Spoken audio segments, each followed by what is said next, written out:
사랑하는 여러분, 오늘도 하나님의 말씀에 귀를 기울이는 여러분들을 사랑하고 축복합니다. 오늘 레위기 14장에서 15장을 통독할 때 다음 사실에 주목하여 묵상하시기 바랍니다. 하나님은 문둥병과 유출된 피로 부정하게 된 사람은 하나님께 가까이 나올 수 없으며 하나님께 가까이 나오기 위해서는 반드시 그 부정함을 정결하게 할 수 있는 속죄 제사를 드려야 한다고 말씀하십니다. 그러면 문둥병을 가진 사람이거나 유출병이나 생리 중인 사람은 하나님께 나아갈 수 없는 것입니까? 하나님께 나아가 하나님의 은혜를 받지 못하고 하나님을 예배하는 삶을 살아갈 수 없는 것입니까? 아닙니다. 이들은 언제나 믿음으로 하나님께 나아가 하나님의 은혜를 누릴 수 있습니다. 그러면 왜 하나님은 그들이 속죄 제사를 드리지 않으면 정결하게 될 수 없다고 말씀하시는 것일까요? 왜냐하면 하나님께서는 문둥병이나 유출병에 대한 예법들을 통해서 우리가 우리의 마음에 부정함을 씻으실 예수 그리스도를 바라보게 하시기를 원하시기 때문입니다. 이러한 육체의 예법들은 결코 우리의 마음의 부정함을 씻을 수 없습니다. 오직 우리의 육체를 정결하게 할 뿐입니다. 오직 예수 그리스도의 피만이 우리를 정결하게 하여 우리로 순전한 마음으로 하나님을 섬기게 할 수 있는 것입니다. 그러므로 이 육체의 예법들을 읽을 때 예수님께서 어떻게 자신의 피로 우리를 정결하게 하실지를 바라보시기 바랍니다. 기도하겠습니다. 우리의 죄를 씻으사 순전한 마음으로 하나님을 섬기게 하신 주님, 오늘도 주님의 십자가의 은혜를 깨닫게 하옵소서. 그 은혜가 우리가 실제가 되게 하사 우리가 하나님을 기뻐하며 섬길 수 있게 하옵소서. 우리 주 예수 그리스도의 이름으로 기도합니다. 아멘. 레위기 14장. 여호와께서는 모세에게 문둥병이 나은 사람의 정결 의식에 관한 규정을 이렇게 말씀하셨다. 문둥병이 나은 사람을 제사장에게 데려오면 제사장은 야영지 밖으로 나가서 그를 진찰해야 한다. 제사장이 보기에 그 문둥병이 나았으면 제사장은 그 사람에게 의식상 깨끗한 새 2마리와 백향목과 홍색 실과 우슬초 가지를 가져오게 하여 새 1마리는 맑은 샘물을 담은 질그릇 위에서 잡고 다른 새는 산채로 백향목과 우슬초 가지와 홍색 실과 함께 그 핏물에 찍어 문둥병이 나은 사람에게 7번 뿌려주고 그를 깨끗하다고 선언한 다음 제사장은 그 새를 들로 날려보내야 한다. 그리고 문둥병이 나은 그 사람은 자기 옷을 빨고 몸에 있는 털을 모조리 밀고 목욕을 해야 한다. 그런 다음에야 그는 비로소 깨끗하게 되어 야영지 안으로 들어올 수 있다. 그러나 야영지 안에 들어온 후에도 7일 동안은 자기 천막 밖에서 머물러야 한다. 7일째 되는 날에도 그는 머리털과 수염과 눈썹을 다시 밀고 옷을 빨고 목욕을 해야 한다. 그러면 그가 깨끗해질 것이다. 그 다음 날인 8일째 되는 날에 그는 흠없는 어린 순양 2마리와 1년 된 흠없는 어린 암양 1마리와 또 감람기름을 섞은 고운 밀가루 6.6리터와 감람기름 0.3리터를 가져와야 한다. 그러면 제사장은 그 사람을 성막 입구로 데려다 놓고 또 그가 가져온 예물도 그곳에 두고 어린 순양 1마리와 감람기름 0.3리터를 제단 앞에서 흔들어 허물을 속하는 속건제로 나 여호와에게 바친 다음 그 어린 순양은 속죄 제물과 번제물을 잡는 거룩한 곳에서 잡아야 한다. 그리고 그 속건 제물은 매우 거룩하므로 속죄 제물과 마찬가지로 제사장의 몫이다.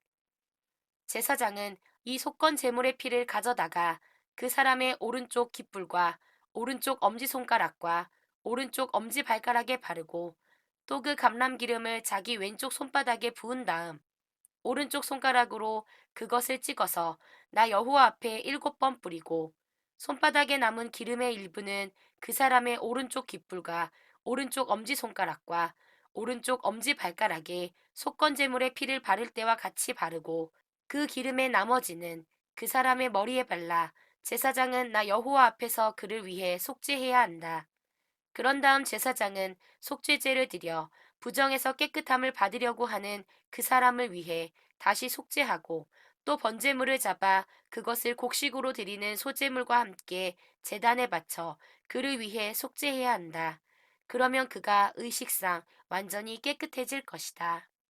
만일 그 사람이 너무 가난하여 이런 것을 바칠 형편이 못 되면 속건제물로 나 여호와에게 흔들어 바칠 어린 순양 한 마리와 곡식으로 드릴 소제물로 기름 섞은 고운 밀가루 2.2리터와 그리고 감람기름 0.3리터를 바치도록 하라. 또 그는 힘이 미치는 대로 산비둘기 2마리나 집 비둘기 새끼 2마리를 가져다가 한 마리는 속죄제물로 다른 한 마리는 번제물로 준비하였다가 8일째 되는 날에 정결 의식을 위해서 그것들을 성막 입구에 있는 제사장에게 가지고 가야 한다. 그러면 제사장은 그 어린 양과 기름을 받아 나 여호와 앞에 흔들어 바치고 속건제물인 그 어린 양을 잡아 정결함을 받을 그 사람의 오른쪽 깃불과 오른쪽 엄지손가락과 오른쪽 엄지발가락에 그 피를 발라 주어야 한다. 또 제사장은 그 기름을 자기 왼쪽 손바닥에 붓고 오른쪽 손가락으로 그것을 찍어 나 여호와 앞에 7번 뿌린 다음 손바닥에 남은 그 기름을 속건 제물에 피를 발라줄 때와 같이 그 사람의 오른쪽 깃불과 오른쪽 엄지손가락과 오른쪽 엄지발가락에 발라주고 그 나머지 기름은 그의 머리에 발라 제사장은 나 여호와 앞에서 그를 위해 속죄해야 한다. 그런 다음 제사장은 그 사람이 자기 힘대로 바친 산비둘기 2마리나 집비둘기 새끼 2마리를 가져다가 곡식으로 드리는 소제물과 함께 하나는 속죄제물로 다른 하나는 번제물로 바쳐 정결함을 받을 그 사람을 위해 나 여호와 앞에서 속죄해야 한다.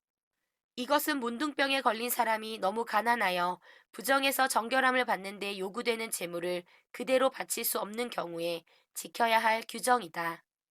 여호와께서 모세와 아론에게 말씀하셨다. 내가 줄 가나안 땅에 너희가 들어가 살 때에 내가 어느 집에 문둥병 색점이 생기게 하면 그 집 주인은 제사장에게 가서 그 사실을 보고해야 한다. 제사장이 그 색점을 조사하러 그 집에 들어가기 전에 그 집안에 있는 모든 물건이 부정하다는 선언을 받지 않도록 먼저 그 집을 비우게 하라. 제사장이 보았을 때 만일 그 집 벽에 푸르스름하거나 불그스름한 점이 있는데 그것이 벽 표면보다 우묵하게 보이면 그는 집 밖으로 나와서 문을 걸어 잠그고 7일 동안 일체 출입을 금지시켰다가 7일째 되는 날에 다시 와서 조사해 보고 만일 그 색점이 벽에 번졌으면 제사장이 명령하여 그 색점 있는 돌을 뽑아서 성 밖의 부정한 곳에 버리도록 하라. 또 제사장은 집안의 모든 내부 벽을 철저히 긁어내게 하고 그 긁은 부스러기를 성 밖의 부정한 곳에 쏟아 버리도록 해야 한다. 그리고 뽑아버린 돌은 다른 돌로 갈아 끼우고 긁어낸 벽에는 다른 흙으로 대신 바르도록 하라. 그러나 그 후에 색점이 또 나타나면 제사장은 다시 와서 조사해야 한다. 그때 만일 그 색점이 번졌으면 그것은 악성 문둥병이므로 그 집은 부정하다. 이런 경우에는 그 집을 헐고 돌과 제목과 모든 흙을 성 밖의 부정한 곳에 버리도록 하라. 그리고 그 집이 폐쇄되어 있는 동안 그 집에 들어가는 자는 누구든지 저녁까지 부정할 것이며 또 그 집에서 자거나 먹는 자는 자기 옷을 빨아야 한다. 그러나 그 집의 벽을 새로 바른 후에 제사장이 다시 와서 확인했을 때 색점이 나타나지 않았으면 문둥병이 사라진 것이므로 제사장은 그 집을 깨끗하다고 선언해야 한다. 그런 다음 제사장은 그 집을 정결하게 하기 위해 새 2마리와 백향목과 홍색 실과 우슬초 가지를 가져오게 하여 그중 새 한 마리는 맑은 샘물을 담은 질그릇 위에서 잡고 다른 새는 산채로 백향목과 홍색 실과 우슬초 가지와 함께 그 핏물에 찍어서 그 집에 7번 뿌려 그 집을 정결하게 해야 한다. 그러고 나서 제사장이 그 산새를 성 밖에 들로 날려보내도록 하라. 이와 같은 방법으로 제사장이 그 집의 부정을 제거하면 그 집이 정결하게 될 것이다. 이상은 문둥병 증세가 의복이나 집안에 나타났을 경우와 그리고 피부에 무엇이 돋아나거나 종기와 부스럼과 색점이 생겨 문둥병 증상이 나타났을 경우에 부정할 때와 부정하지 않을 때를 결정해주는 규정이다. 15장 여호와께서 모세와 아론을 통해 이스라엘 백성에게 이렇게 말씀하셨다. 누구든지 몸에 유출병이 있는 사람은 부정하다. 이것은 유출물이 흘러나올 때뿐만 아니라 그것이 멈추었을 경우에도 마찬가지이다. 이런 유출병이 있는 사람이 누운 자리나 앉은 자리는 다 부정하다. 그러므로 그의 잠자리에 접촉하는 자나 그가 앉아있던 자리에 앉는 자는 부정하므로 옷을 빨고 목욕을 해야 한다. 그러나 저녁까지는 여전히 부정할 것이다. 그리고 그 유출병이 있는 사람의 몸에 접촉하는 자도 마찬가지로 옷을 빨고 목욕을 해야 한다. 그도 역시 저녁까지는 부정할 것이다. 만일 유출병이 있는 사람이 다른 사람에게 침을 뱉으면 그 사람은 옷을 빨고 목욕을 해야 한다. 그러나 저녁까지는 여전히 부정할 것이다. 또 유출병이 있는 사람이 앉은 안장도 부정하며 그가 깔고 있던 물건이 무엇이든 그것에 접촉하거나 그것을 옮기는 자도 부정하게 되므로 옷을 빨고 목욕을 해야 한다. 그러나 저녁까지는 여전히 부정할 것이다. 만일 유출병 있는 자가 씻지 않은 손으로 어떤 사람을 만지면 그 사람은 옷을 빨고 목욕을 해야 한다. 그러나 저녁까지는 여전히 부정할 것이다. 그리고 유출병 있는 자가 만진 질그릇은 깨뜨려 버리고 나무 그릇은 물로 씻어라. 유출병이 있는 자가 그 유출이 멈추면 그는 7일 동안 옷을 빨고 흐르는 물에 목욕을 해야 한다. 그러면 정결하게 될 것이다. 8일째 되는 날에 그는 산비둘기 2마리나 집 비둘기 새끼 2마리를 성막 입구 나 여호와 앞에 가져와서 제사장에게 주어야 하며 제사장은 그중 1마리를 속죄제로 다른 1마리는 번제로 드려서 유출이 멈춘 그 사람을 위해 속죄해야 한다. 만일 어떤 사람이 설정하면 그는 전신을 물로 씻어야 한다. 그러나 저녁까지는 여전히 부정할 것이다. 정액이 묻은 옷이나 침구는 모두 물에 빨아야 한다. 그러나 저녁까지는 이것도 여전히 부정할 것이다. 또 남녀가 성관계를 가진 후에는 반드시 목욕을 해야 한다. 그러나 다음날 저녁까지는 여전히 부정할 것이다. 여자가 월경할 경우에는 7일 동안 부정하다. 그리고 그 여자를 만지는 자는 저녁까지 부정할 것이며 생리기간 동안에 그 여자가 앉거나 누운 자리는 다 부정하다. 그러므로 그 여자의 침구나 그 여자가 앉았던 곳을 만지는 자는 옷을 빨고 목욕을 해야 한다. 그러나 저녁까지는 여전히 부정할 것이다. 그리고 그 여자의 잠자리나 그 여자가 앉은 좌석에 있는 물건을 만진 자도 저녁까지 부정할 것이다. 또 생리기간 중에 여자와 성관계를 가지는 자는 그 불결에 전염되어 7일 동안 부정할 것이며 그가 눕는 자리마다 부정할 것이다.